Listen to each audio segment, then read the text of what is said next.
All right. Hello, friends and family. This is Northstar825X, and welcome to today's adventure where we are headed out to the location of the largest land battle in California. Yes, indeedy. All right.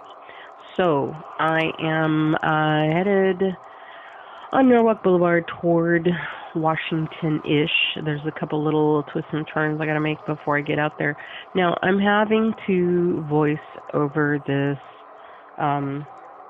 recording because for whatever reason, I guess I know the reason, but this is the first time that I am using my Campark action camera and my Movo microphone. So the action camera itself picks up the voice just fine, but obviously there's a lot of ambient noise here, and I connected my microphone thinking that if I had it just outside my helmet, it would pick up my voice just fine. It was a test anyway, but it didn't. So here I am doing a little voiceover for you guys, and hopefully it will work. Part 2 of this video, which is going to be on a different video, is going to be the same thing. So I do apologize. I did have like on the fly speaking, but I left the ambient noise in the background because my voice is so low on this that you won't be able to hear it, I'm hoping. Anyway, so here it is. Here I am doing the voiceover. All right, but we'll just pretend like I'm just doing the ride and speaking along the road on the ride until I figure this thing out. The camera is really cool. I like it considering what I paid for it. Again, this is a Campark, and it's the VX30. It's a 4K. I may need to play with the white balance. You'll see as I'm turning the corner here, I'm going to get like a flash of light, but you know, par for the course. I like it so far. And I'm wearing it on a chest harness. So this is a harness that I had previously, and I used my iPhone on it, and was able, because the Campark comes with like a ton of little adapters and accessories and things, and including it comes with like a waterproof up to 30 meters case. So that is pretty sweet. I really like that. But of course, if I use that, I can't use my attachable microphone. So I'm not using that unless I get into the water, since I'm going to be using it mostly for rides. So, all right, so we made the turn on to Washington. It's a beautiful day out here today, so I figured, you know what, we're just going to take the streets. I could have done the bike route along the river, but, you know, not really necessary. There's sufficient clear way on the roads where I'm not going to be putting myself into too much, I say that carefully, into too much danger. It's always danger, right? Like anytime you're out there, regardless, you never know. And there's some cars that cars mostly respect, but there are some cars, like that one, that just kind of swish by really close. So it's like, ay.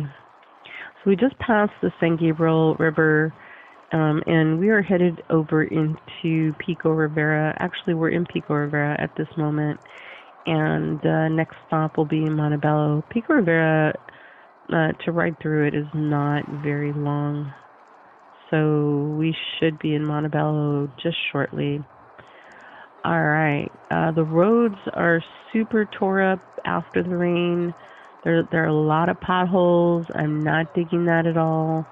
I'm going to have to make sure that I check my tires really well when I get back into my own garage to make sure that nothing went in there, nothing jammed up in my tires.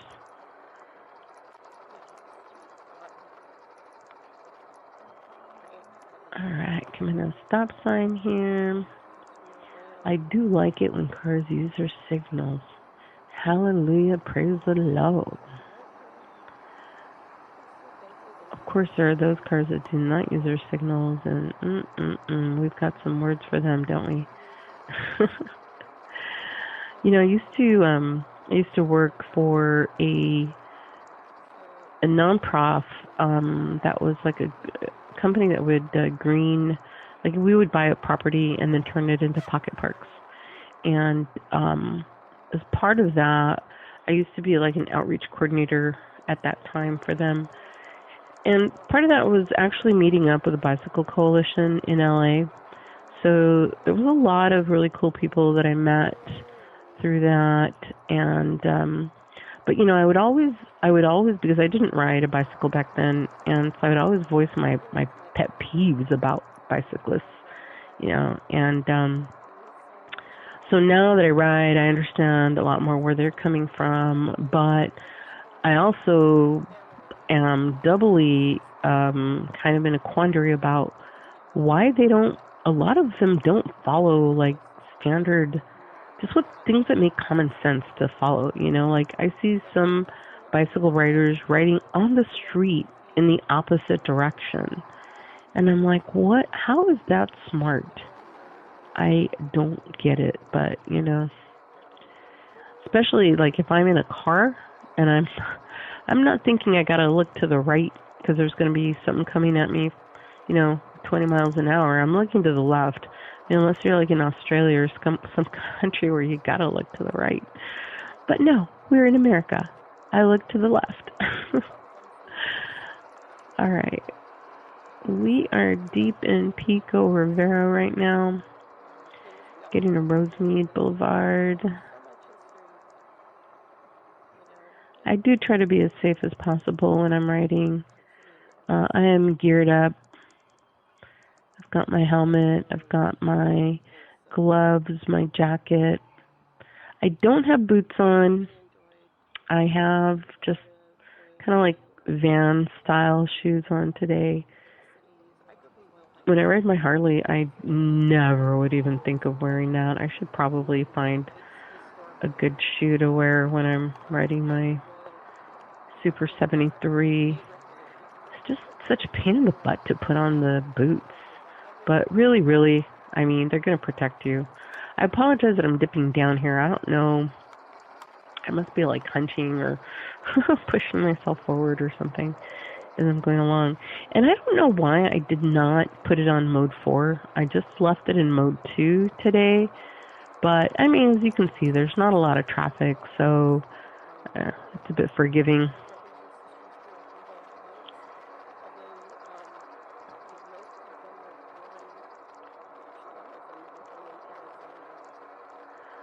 So yeah, my voice is still not back quite up to snuff. I've still got a little bit of the head cold going on.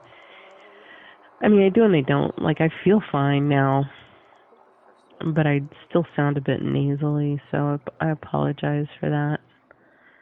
All right, this is Paramount Boulevard. This is the last big cross street that we need to get over before we get to our spot. I'm really looking forward to sharing this historic space with you guys. So let's do it.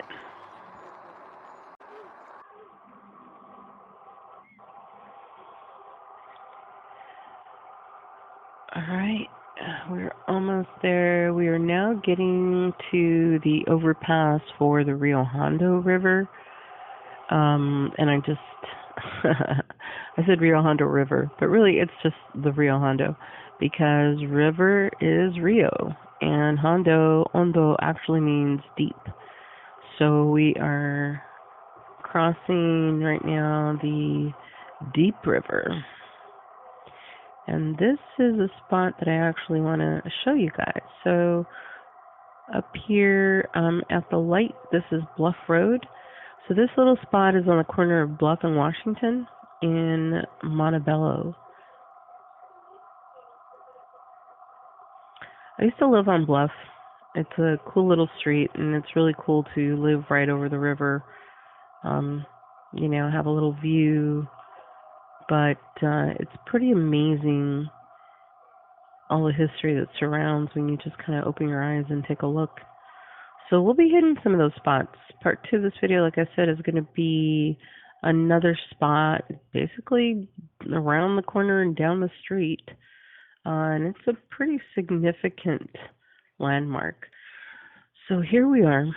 We are now at the double cannons, and you'll see in just a second what I'm talking about. Oh my god, this bike is heavy. Alright, so let me get my bike up on here. See my rebadge work there. Alright, so I'm going to put it up around, I think on the top part there. There are a lot of cars coming through here. Nobody really kind of comes up into this area. This is really kind of a forgotten spot. And yet the significance of the spot is pretty incredible as far as what actually occurred here. All right, let me get myself situated here. I love this view. This is, like I said, this is the Rio Hondo River. You can see the mountains off in the distance there, nice and packed with snow. There's water in the river right now because it's been raining so much.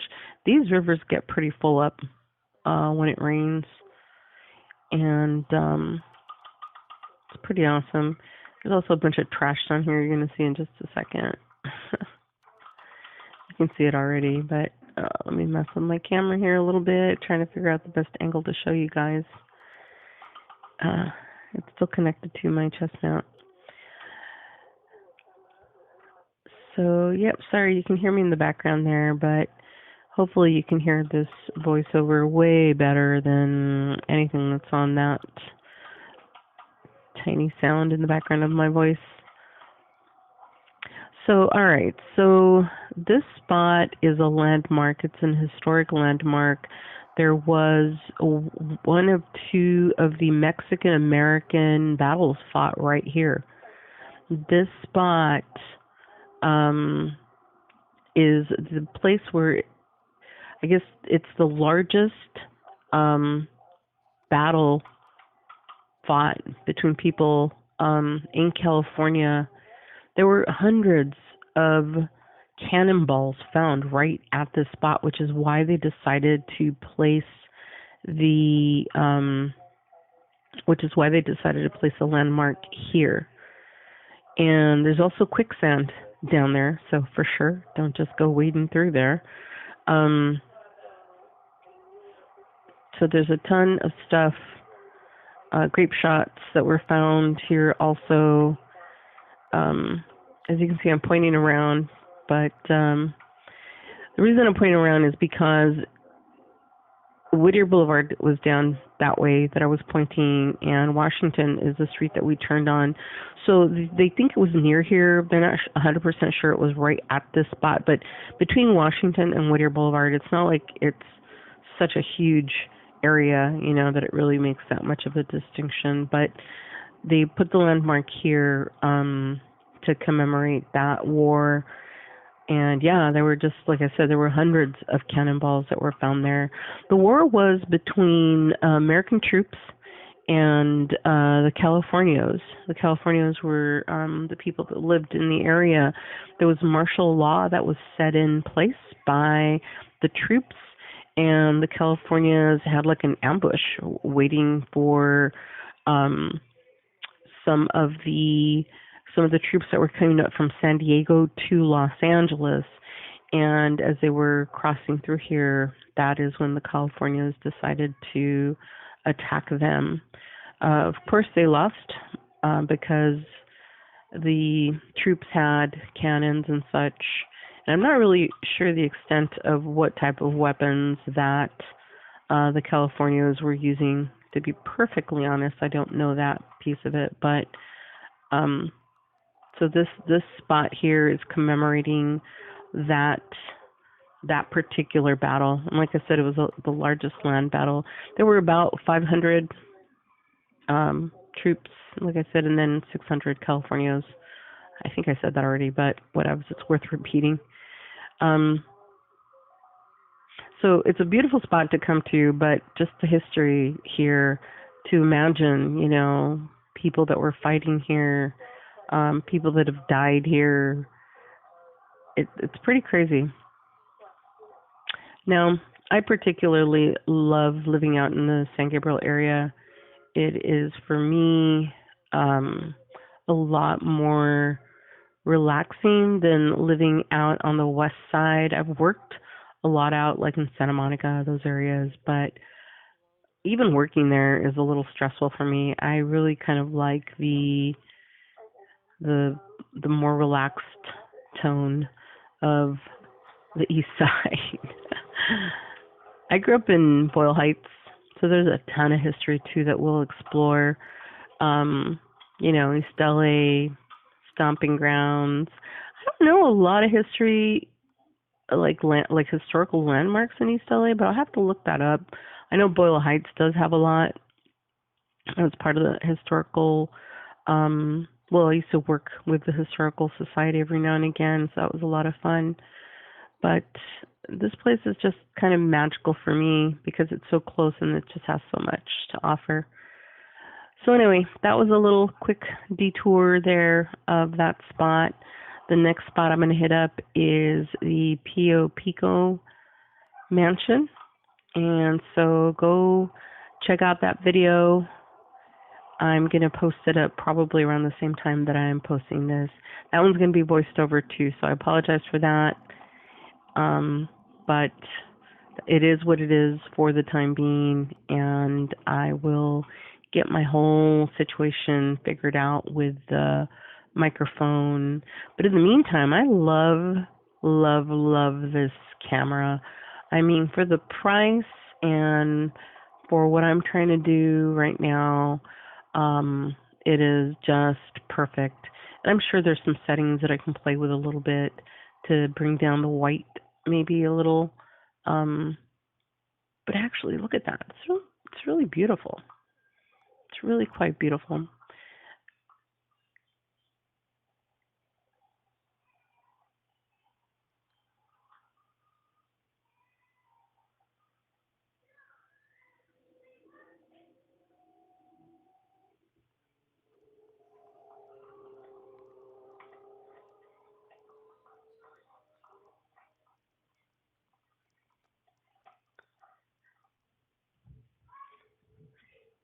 All right, guys, I think that is going to do it for today. Thank you so much for coming on this adventure with me. See you next time.